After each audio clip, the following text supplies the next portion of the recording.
안녕하세요. 오성보험평가사입니다. 이 영상은 지난 특강 때 시간 관계상 좀 설명드리지 못했던 부분에 대한 보충 강의라고 생각하시면 될 것 같습니다. 몇 가지 파트를 준비를 했는데, 일단 첫 번째로 그 투자 분석 방법 중에서 NPV와 IRR을 서로 비교하고 IRR의 단점을 보완할 수 있는 수정 IRR, MIRR에 대해서 설명을 드리도록 하겠습니다. 일단 요 표가 지난 특강 때 설명드린 부동산 투자의 전체적인 구조죠. 간명하게 저희 시험에 대비할 만한 분량만 추려가지고 부동산 투자의 개념이 무엇인지, 그 다음에 부동산 투자를 왜 하는 것인지, 그 다음에 부동산 투자를 분석하는 구체적인 방법에는 어떤 것이 있는지, 이렇게 크게 세 가지 트리를 중심으로 부동산 투자에 대해서 설명을 드렸습니다. 그 중에 오늘 설명드릴 부분은 부동산 투자의 분석 파트에서 수익과 위험을 분석하는 방법, 그 분석하는 방법으로서 여러 가지 방법을 설명드렸었는데, 그 중에 특히 이 NPV와 IRR에 대해서 좀 구체적으로 설명드리도록 하겠습니다. 투자 분석 방법 중에 네 가지가 있고요. 회수기간법, 순현재가치법, 내부수익률법, 수익성지수법 네 가지가 있고요.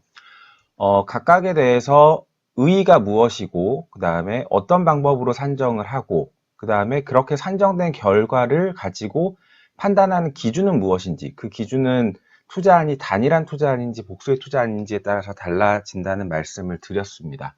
그리고 나서 이제 각 투자 방법의 장점과 단점, 그리고 보완 방법, 이렇게까지 내용을 정리하시면 되는데, 기본적으로 이 회수기간법하고 나머지 세 가지의 투자 분석 방법은 화폐의 시간 가치를 고려하느냐 안 하느냐에서 차이가 난다라고 말씀드렸습니다. 그래서 회수기간법은 간편하긴 하지만 화폐의 시간 가치를 미고려하고 있다는 것이고, 나머지 세 가지 방법은 각각 다 시간 가치를 고려하고 있다라는 장점이 있는 것이죠.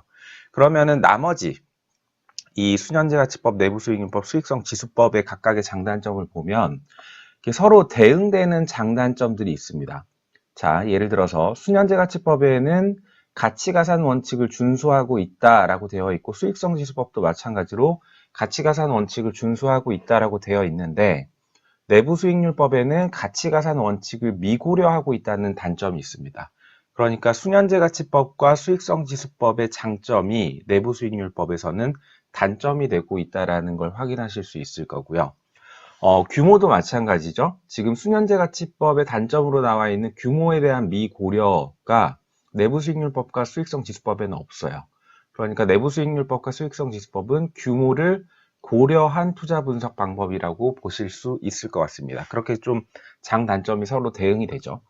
그 다음에 요구수익률 부분을 보면 순현재가치법은 주관적인 요구수익률을 적용해야 투자 타당성을 판단할 수 있다는 단점이 있는 반면에 내부수익률법은 그것에 대한 대응으로 주관성 개입이 최소화된다라는 장점으로 이것이 들어와 있죠.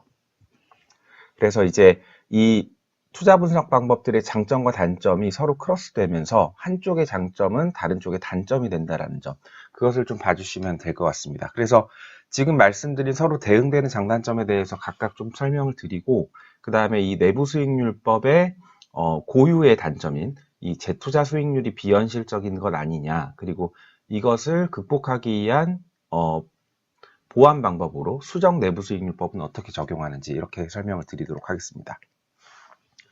일단 가치가산 원칙입니다. 가치가산 원칙이라는 건 우리가 투자 분석을 할 때 A안, B안, C안이 있을 때 어떤 투자안이 가장 타당한가를 물어보면, 그러면 이 전에 있는 슬라이드에서 이 복수 투자안의 기준으로 판단을 하면 되겠죠. 그래서 순현재가치법은 NPV를 구해서, 순현금 흐름을 구해서 가장 큰, NPV가 가장 큰 투자를 선택하면 되는 것이고, 내부수익률법도 내부수익률이 가장 높은 것, 수익성지수도 수익성지수가 가장 높은 것을 선택하면 되죠. 그래서 이 A, B, C 복수의 투자안 중에서 한 가지 투자안을 선택할 때는 어떤 방법을 쓰더라도 크게 차이점이나 그런 것이 발생하지 않는데, 문제는 이 A, B, C안을 조합을 해서 투자안 조합으로 선택을 하게 된다면 이 A 투자안과 B 투자안의 현금 흐름을, 혹은 A 투자안과 B 투자안의 내부 수익률을, A, B 투자안의 수익성 지수를 서로 결합을 했을 때도 같은 결과가 나오면 굉장히 간편하겠죠. 여기서 각각 NPV A, B, C를 구해놨는데 NPV A, B를 구할 때 NPV A와 B를 더한 것이 같은 결과가 나온다면 굉장히 심플하고 단순해질 텐데 그게 이 내부수익률법에서는 적용되지 않는다는 거죠. 그래서 NPV와 PI의 경우에는 수익성지수법의 경우에는 각각의 A, B를 산정한 것과 그것을 합산해서 산정한 결과가 동일하기 때문에 심플하게 그것이 앞뒤가 맞아 떨어지는데 IRR의 경우에는 그것이 성립되지 않는다. 그렇기 때문에 IRR은 A, B 투자안을 조합한 것의 내부 수익률을 구할 때는 반드시 A, B 투자안의 현금 흐름을 다시 합산해서 조정한 다음에 그 다음에 IRR을 구해야 하고 IRR-A와 IRR-B를 각각 구해서 더하는 방식으로는 맞지 않는다라는 단점이 있다는 거죠. 이 부분이 이제 가치가산 원칙에 대한 부분이고요. 다음으로 이제 투자 규모에 대해서는 수년제 가치법만 단점에 기재가 되어 있었죠. 투자 규모를 고려하지 않는다. 그리고 내부수익률법과 수익성지수법은 투자 규모를 고려한다. 그것이 장점이다라고 되어 있었는데 그 이유는 이 각각의 투자 분석 방법들이 산정해내는 결과가 어떤 형태로 나오느냐에 따라서 달라지는 거죠. 수년제 가치법은 알고 계신 것처럼 이제 캐시의 형태로, 현금 흐름의 형태로 산정 결과가 나오는 것이고요. 내부 수익률법이나 수익성 지수법은 각각 레이트나 인덱스, 그러니까 유리나 지수로 나오는 거기 때문에 이 캐시와 레이트 인덱스의 특성상 캐시는 규모를 반영하지 않지만 레이트 인덱스는 규모를 반영하고 있다는 거죠. 왜냐하면 이건 비율로 나오는 것이기 때문에. 그래서 이렇게 각각의 현금 유입과 현금 유출을 가지고 계산을 해보면 똑같이 넣었어요. AB, AB, AB. 그랬을 때 내부 수익률법과 수익성 지수법은 같은 투자안에 대해서 선택을 하죠. A안이 더 타당하다라고 결정을 하는 반면에 수년제 가치법은 B안을 타당하다고 결정하게 되는. 그러니까 비록 순현금 유입이 20이긴 하지만 이 20은 1000이라는 현금 유입과 980이라는 현금 유출이 있어서 20이 나온 것이고요. A안의 경우에는 비록 20에 미달하는 10이라는 결과가 나왔지만 이 10은 1000이나 980을 훨씬 못 미치는 100이나 90만 가지고도 만들어낸 결과라는 거죠. 이런 부분들이 이제 수면제 가치법에서는 고려가 되지 않고 있고 내부 수익률법과 수익성 지수법에서는 고려가 된다. 그렇기 때문에 이것이 내부 수익률법과 수익성 지수법의 장점이다라는 얘기입니다. 자, 세 번째로 이거 이제 내부 수익률법의 단점으로서 등장하는 이제 복수해가 존재한다라는 것인데 지금 이 A안과 B안을 비교를 해보시면 일단 어떤 차이가 나는지 아실 수 있겠죠. A안의 경우에는 초기에 현금 유출이 발생하고 그 이후에는 지속적으로 현금 유입이 발생하는 반면에 B안의 경우에는 지속적으로 현금 유출과 유입이 반복되게 됩니다. 근데 이렇게 되면 A안의 경우에는 내부 수익률이 잘 산정이 돼서 나오는데 B안의 경우에는 내부 수익률이 산정되지 않거나 혹은 내부 수익률이 복수로 산정되거나 하는 문제가 있다는 거예요. 이렇게 되면 이제 이 산정되어 나온 내부 수익률로 투자 타당성을 판단하기 굉장히 어렵겠죠. 그러면 결국 내부 수익률법이라는 건 초기에 현금 유출이 있고 이후에 지속적인 현금 유입이 있는 투자안의 경우에만 제한적으로 사용할 수 있다는 단점이 있다는 걸 확인하실 수 있을 겁니다. 그런데 보통의 투자안의 경우에는 일반적인 투자안의 경우에는 초기에 현금 유출이 발생하고 그 이후에는 지속적으로 이제 현금 유입이 발생하는 것이 일반적인데 꼭 그렇지 않을 수도 있잖아요. 일반적이지 않은 투자안의 경우에는 중도에도 이렇게 현금 유출이 있을 수 있는데 그런 경우에 이제 내부 수익률법은 투자자가 판단할 수 있는 내부 수익률을 제시해주지 못한다라는 단점이 있다. 이렇게 정리를 하시면 될 것 같습니다. 자, 세 가지 말씀을 드렸고요. 이제 마지막으로 내부 수익률법의 단점이죠. 다시 내부 수익률법의 단점으로 재투자 수익률이 비현실적이다라는 단점은 도대체 왜 등장하는 것인지, 그리고 그것의 보완 방법이라는 수정 내부 수익률법이라는 것은 무엇인지에 대해서 설명을 드릴게요. 자, 이런 투자안이 있다고 해볼게요. 이 투자안의 내부 수익률을 구하려면 저희가 이런 공식으로 구하고 있는데 이 공식이라는 건 아래 공식과 동일합니다. 그렇죠? 그래서 이 분자와 분모를 서로 상쇄시키면 이 위의 식과 동일해지는데 이 아래식의 의미는 뭐냐면 자, 1기에 내가 300이라는 현금 유입이 있었다면 이 300이라는 현금 유입이 이때 그대로 존재하는 게 아니잖아요. 이 300이라는 현금 유입은 5기까지 계속 유지가 되는 건데 그러면 이 300이라는 1기에 발생한 현금 유입을 5기까지 어떻게 운용할 거냐. 내가 부동산 투자를 해서 300이라는 현금 유입이 있었는데 그 300이라는 현금 유입을 뭐 정기 예금에 넣어 놓을 거냐, 아니면은 같은 부동산에 재투자를 할 거냐, 아니면 다른 투자안에 투자를 할 거냐. 이게 이제 소위 얘기하는 재투자 수익률이라는 거죠.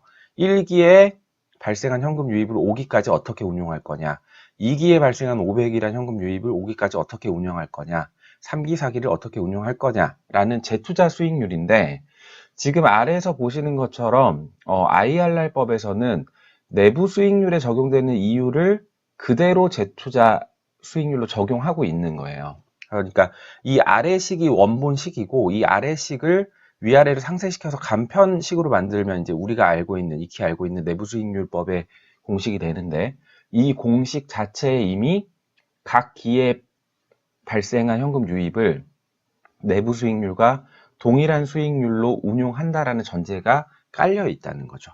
그러면 이렇게 구한 내부 수익률이라는 건 재투자 수익률이 달라지게 되면 당연히 다른 결과가 나오겠죠.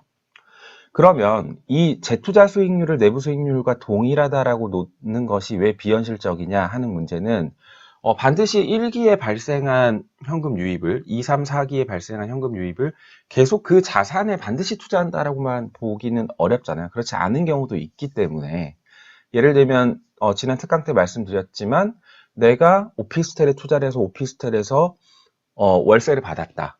그 월세를 해당 오피스텔이나 아니면 그 오피스텔과 동일한 수익률을 가진 다른 오피스텔에 투자한다라고 하는 게 반드시 일반적인 가정은 아니잖아요. 그냥 월세를 받아서 그걸 정기예금에다가 저금을 해놓을 수 있는 것이기 때문에, 그래서 이 재투자 수익률과 내부 수익률을 동일하게 한다. 한마디로 그때 발생한 현금 유입을 반드시 해당 자산에 재투자한다라는 가정은 비현실적인 게 아니냐라는 게 이제 이 내부 수익률법의 문제점으로 제기가 되는 것이고요. 그러면 이것의 대안으로 제시되고 있는 수정 내부 수익률법이라는 건 재투자 수익률을 현실에 맞게 조정한다는 거죠. 예를 들면 내가 1기에 발행한 300이라는 현금 유입을 뭐 정기 적금 3%짜리 정기 적금에 재투자를 하겠다라고 하면, 이 위에 있는 분자에 있는 수익률 R과 분모에 있는 수익률 R이 서로 달라지겠죠. 기존의 내부 수익률이라면 이 분자의 R과 분모의 R이 모두 다 15.4로 들어가야 이 내부 수익률이 완성이 되는데, 만약에 이 분자에 있는 R을 3%를 적용하게 된다면 분모에 있는 R, 이 수정 IRR은 15.4%에서 10.9%로 떨어지게 된다는 것이죠. 이게 바로 이제 수정 내부 수익률법입니다. 그래서 IRR이 기본적으로 재투자 수익률을 내부 수익률과 동일하게 보기 때문에, 이런 단점을, 이런 한계를 극복하기 위해서 재투자 수익률을 별도로 가정해서 IRR을 구하면 되지 않겠느냐. 그것이 이제 MIRR, 수정 내부 수익률법입니다. 자, 그래서 여러분들 이제 정리하실 때 아까 말씀드렸던 것처럼 각 투자 분석 방법의 의, 산정 방법, 판단 기준, 그 다음에 서로 대응되는 장점과 단점, 그 다음에 IRR의 경우에는 그것을 보완하기 위한 방법으로서 수정 내부 수익률법이 존재한다. 여기까지 정리하시면 될 것 같습니다. 자, 여기까지 하겠습니다.